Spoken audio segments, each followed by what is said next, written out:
Assalamualaikum warahmatullahi ta'ala wabarakatuh mga kotak.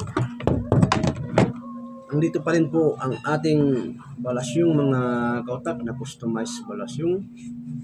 Ayan mga kotak.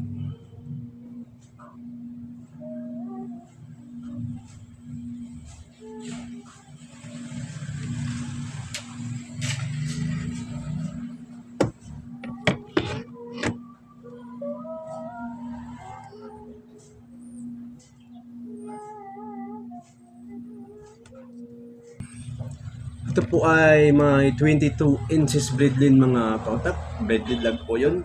Hindi pa kasama yung handle. Pero sukatin po natin ang kanyang handle.